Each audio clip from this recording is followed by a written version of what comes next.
Ndabaga TV, urubuga rw'amakuru n'ibitekerezo. Igonyugendo, Uburenganzira bw'umuturage. Ndabaga TV, nirwo rugendo. Ndabaga TV.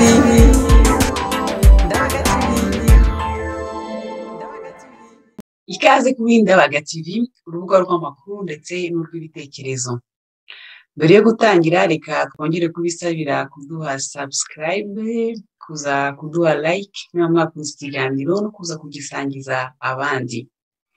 Nge turi kumwe ndi Constance Mutimukeye, ndabasuhuje kandi ndabibutsa ko mushobora kutwandikira kuri adresse email byageze kwa ndabaga@gmail.com.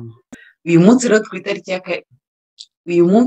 turi ku itariki ya 7 ukwezi kwa 4 mwaka wa 2022, tukaba turi muri bya bihe byo kwibuka. Uyu munsi rero twabateguriye icyegeranyo gifite umutwe ugira uti ibyamamare n'abanyacyubahiro bagiye batamazwa n'igitsina. Reka ngewe no kubatindira tubanze turebe intangiriro y'iyo nkuru ndetse n'abantu 5 ba mbere. Ibyamamare n'abanyacyubahiro bagiye batamazwa n'igitsina. Amateka y'isi ndetse n'aya muntu agenda agaragaza ko kuba umunyacyubahiro cyangwa kwamamara bidakuraho ingeso ndetse na kamere.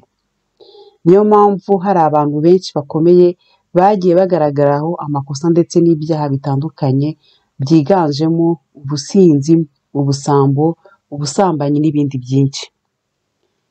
Iyi nyandiko ntigamije kugira umuntu yakomeretsa cyangwa uwo yacira urubanza, cyane cyane ko muri Bibiliya dusangamo ijambo rigira riti Yezu yunamutse aramubaza ati mugore ba bandi barihe, nta n'umwe waguciriye urubanza? Umugore arasubiza ati nta n'umwe mwigisha. Yezu aramubwira ati nanjye rero singuciriye urubanza, genda ariko uherukiraho aho gucumura ukundi. Bisanga mu Ivanjiri ya Yohani umutwe wa 8 umurongo wa 11. Rero inyandiko ikaba igamije ko abadukurikira abakuru n'abato barushaho kwisuzuma no kwihana ku ngeso runaka iyo ari ngombwa. Ikindi turazirikana ko ikiremwa muntu kirangwa no kugira intege nke, akaba ariyo mpamvu umunyarwanda yaciye umugani ugira uti nabyera ngo de. Undi munyarwanda yagize ati munsi y'umukandara nta cyubahiro kihaba. Bikababaza cyane iyo abategetsi bo mu Rwanda bagaragaye kuri uru rutonde, ariko nk'aho Paul Kagame yabahannye ngo babere abandi urugero, akabahemba kuba abambasaderi nk'uko yabikoreye James Musoni wahembwe kuba ambasaderi muri Zimbabwe amaze gukora ibara mu Rwanda. Kuri uru rutonde twabayitiyemo ibyamamare 10 byagiye bitamazwa n'igitsina, isi yose ikabimenya, akaba ari aba bakurikira. Uyu munyapolitiki yahoze ari perezida wa Leta Zunze Ubumwe za Amerika hagati y'umwaka wa 1993 kugeza mu mwaka wa 2001, yashinjwe gufata ku ngufu wari umunyamabanga we Monica Lewinsky. Gusa icyatangaje benshi nuko Bill Clinton atigeze abihakana, ahubwo yemeye ko yagiye asambanya Monica Lewinsky hagati y'umwaka wa 1995 n'umwaka wa 1996. Icyo gikorwa cyafashwe nk'agashya muri Leta Zunze Ubumwe za Amerika, kuko Clinton yari afite umugore w'umunyacyubahiro Hillary Clinton, ndetse wanashatse kuba perezida w'iki gihugu cy'igihangange, ariko byanga ku munota wa nyuma. Icyatangaje isi yose ni ukuntu uyu mugore yagiye ku ruhande rw'umugabo we, amagambo ashira uvuga. Nta kindi cyari kitezwe uretse kujyanwa mu nkiko, ariko Monica Lewinsky yararenganye biciraho. Uwa kabiri turamusanga mu Rwanda, akaba ari James Musoni. Ubwo yari minisitiri w'ibikorwa remezo Minifra mu Rwanda, yashyizwe mu majwi n'umuturage wasezerewe mu gisirikare wamushinjaga ko yamuvogereye urugo mu gihe atari ahari, akamutwarira umugore, akanamutera inda yaje kuvamo umwana w'umukobwa. Byose bikaba byarasigiye umugabo ubukene bukomeye n'ihungabana. Kuba umuntu nka minisitiri atinyuka gutwara umugore w'abandi, nyamara shebuja akamuhemba kumugira ambasaderi, ni ikintu cyo kunengwa kuko kigayitse. Uwa gatatu akaba Donald Trump, uyu nawe yabaye perezida wa Leta Zunze Ubumwe za Amerika, akaba n'umuherwe uzwi cyane mu isi nzima kuko yaboye igihugu cy'igihangange imyaka 4 yose, akaba agifite n'akayihahiwo ko guhaguruka. Avugwaho kuba mbere y'uko aba perezida yarasambanye n'abagore n'abakobwa barimo abo yabikoreraga batabyumvikanye, ahubwo akabafata ku ngufu. Hari abagore bamushinja ko yagiye abakora ku mabuno, ku mabere, ndetse nawe ubwo yageze kumvikana mu itangazamakuru yicuza ko atasambanye n'igikomangoma cy'Ubwongereza yakundaga. Hari kandi abakinnyi 3 ba filime z'urukozasoni bavuga ko basambanye n'uyu wahoze ari perezida uri mu bakomeye cyane mu isi. Aba barimo uwitwa Alana Evans na Jessica Drake, werutse guhabwa na Donald Trump ibihumbi 130 by'amadolari y'Amerika ngo akomeze abike ibanga. BBC yasohoye inkuru ivuga ko Perezida Trump yahakanye ibyo kuba yarasambanyije abakobwa bakina filime z'urukozasoni, akavuga ko babaga bashaka kumenyekana ibyo we yise fake news. Gusa nawe nigeze agezwa mu nkiko ngo akurikiranweho ibi byaha kuko nyine bavuga ngo l'idée du plus fort est toujours la meilleure.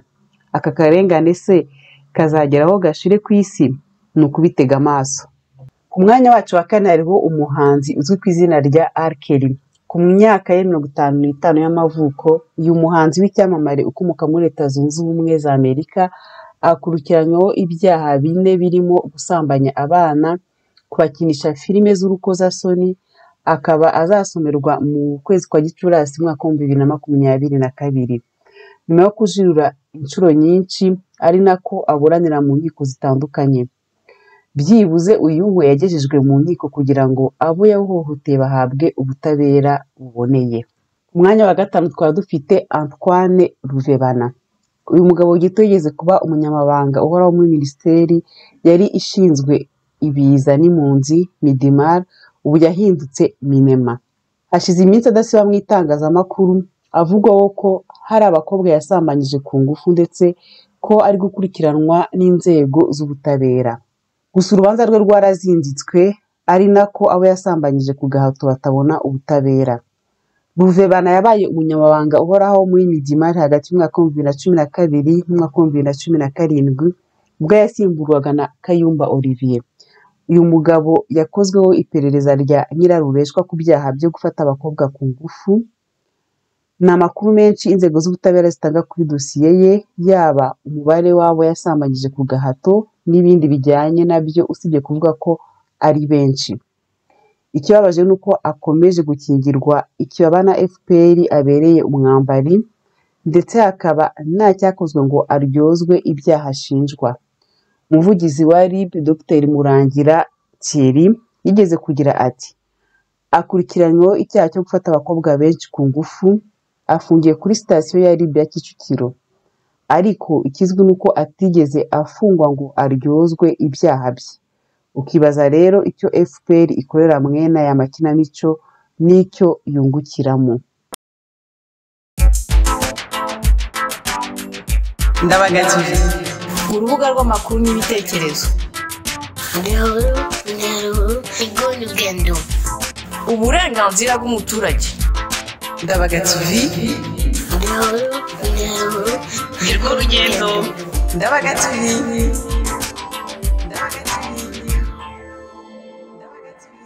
Uracyari kumwe kuri Ndabaga TV, twongera twibutse abatabikora kuduha subscribe kandi ushimira abarangije kuyiduha.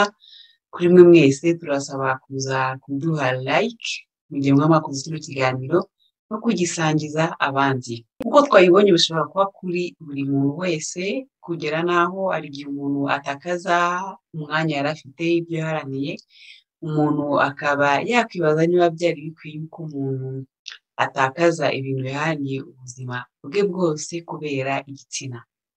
Ariko reka tubanze turebe urutonde rw'abantu 5 ba nyuma, noneho tuze kubiganiraho.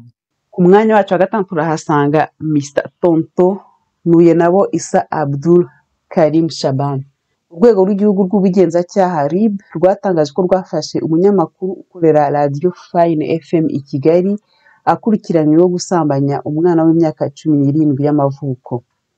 nuye nabo Isa Abdul Karim Shaban w'imyaka 30 y'amavuko uzwi ku izina rya Mr Tonto kuri radio Fine FM akorera, akaba yaratawe muri yombi kuwa 3 tariki ya 8 Nzeri 2021 akurikiranyweho gusambanya umwana w'imyaka 17 nyuma yo kumuha ibisindisha. Iki cyaha ngo cyakozwe ku cyumweru tariki ya 5 Nzeri 2021 gikorerwa mu karere ka Gasabo mu murenge wa Remera mu kagari ka Nyabisindu mu mudugudu wa Rugarama. Kuri ubu uyu munyamakuru bivuga ko yafungiwe kuri sitasiyo ya RIB ya Remera mu gihe iperereza ryakorwaga kugira ngo hakorwe dosiye ishyikirizwe ubushinjacyaha, ariko amakuru yizewe avuga ko atigeze ahafungirwa ahubwo yarafungiwe iwe mu rugo. Ibi rero nabyo birababaje kuko abo yahohoteye batigeze babona ubutabera buboneye mu gihe cya nyacyo. Ku mwanya wa 7 turahasanga Ndimbati Wihoreye Jean Bosco Mustafa. Uyu ni umunyarwenya, umukinnyi wa filimi nyarwanda ndetse azwiho no kwamamaza rikahava.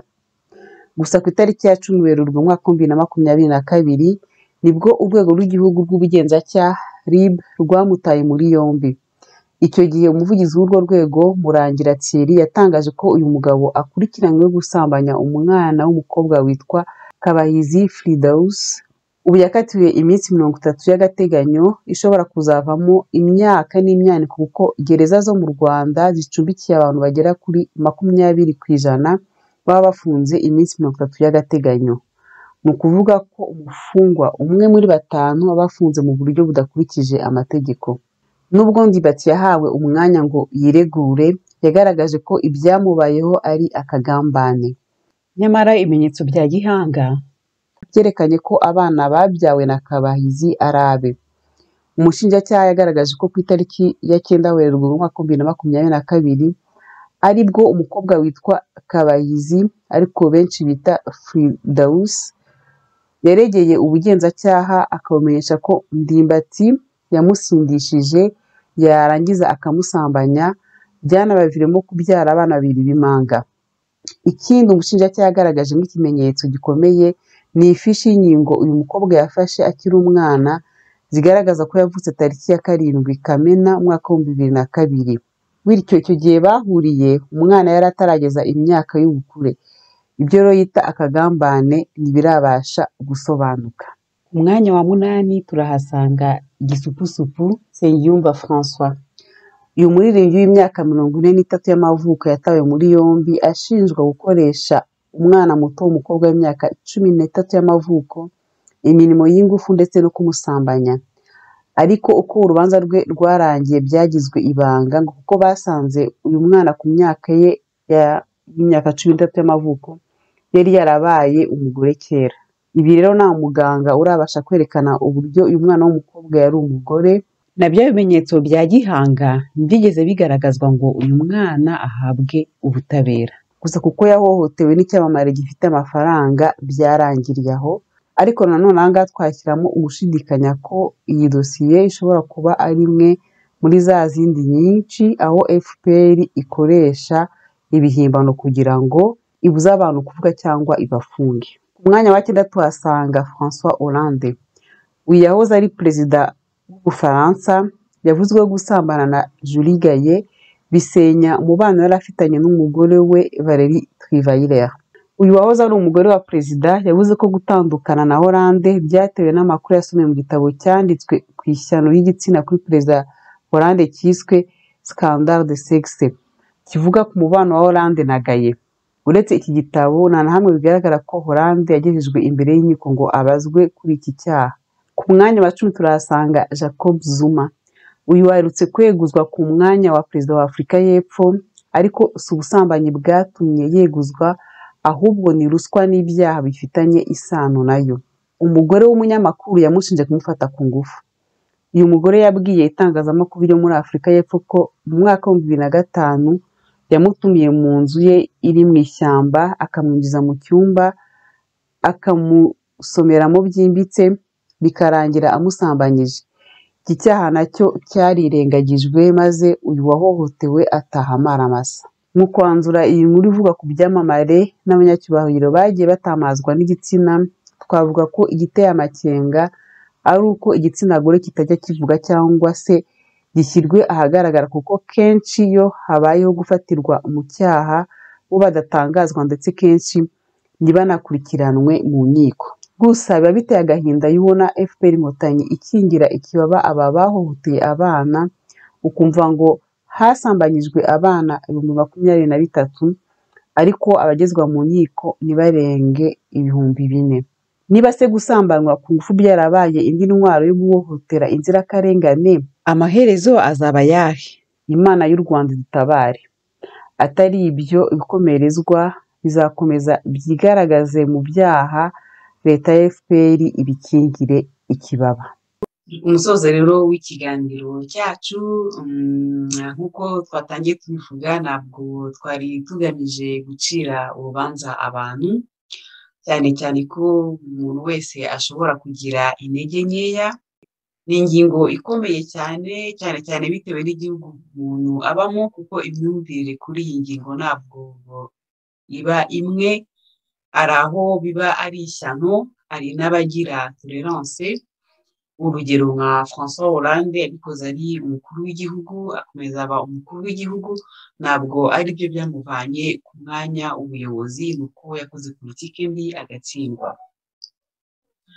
Turakomeza gushishikariza buri wese kudatangira gucira urubanza abantu, ahubwo buri wese kwisuzuma, nk'uko twatangiye tubona Yezu aho yabajije abantu ati utaracumura aba ari we uwa mbere gutera ibuye n'umugore. Abantu bose bivuga ko abatangiye kugenda ari abari bakoze muri bo, bose baragenda, umugore asigara aho ngaho yabuze uwamucira urubanza. Uko dukunze kubigarukaho, icy'ingenzi ni ukwisuzuma, gutunganira Imana, no kwirinda gucira urubanza bagenzi bacu, kuko bivugwa yuko amagambo dukoresha ducira urubanza bagenzi bacu niyo azakoreshwa aducira urubanza. Rero ngewe twari kumwe ndi Constance Mutimukeye, reka mbifurize kugira icyumweru cyiza, twihanganishe abatakaje ababo mu mahano yagwiriye u Rwanda, mukomeze kwihangana, ubundi dukomeze gusabira isi yacu kugira ngo irangwe n'amahoro n'urukundo, cyane cyane ko muri iyi minsi biragaragara ko ari ibintu bikenewe. Naho ubutaha, turi kumwe.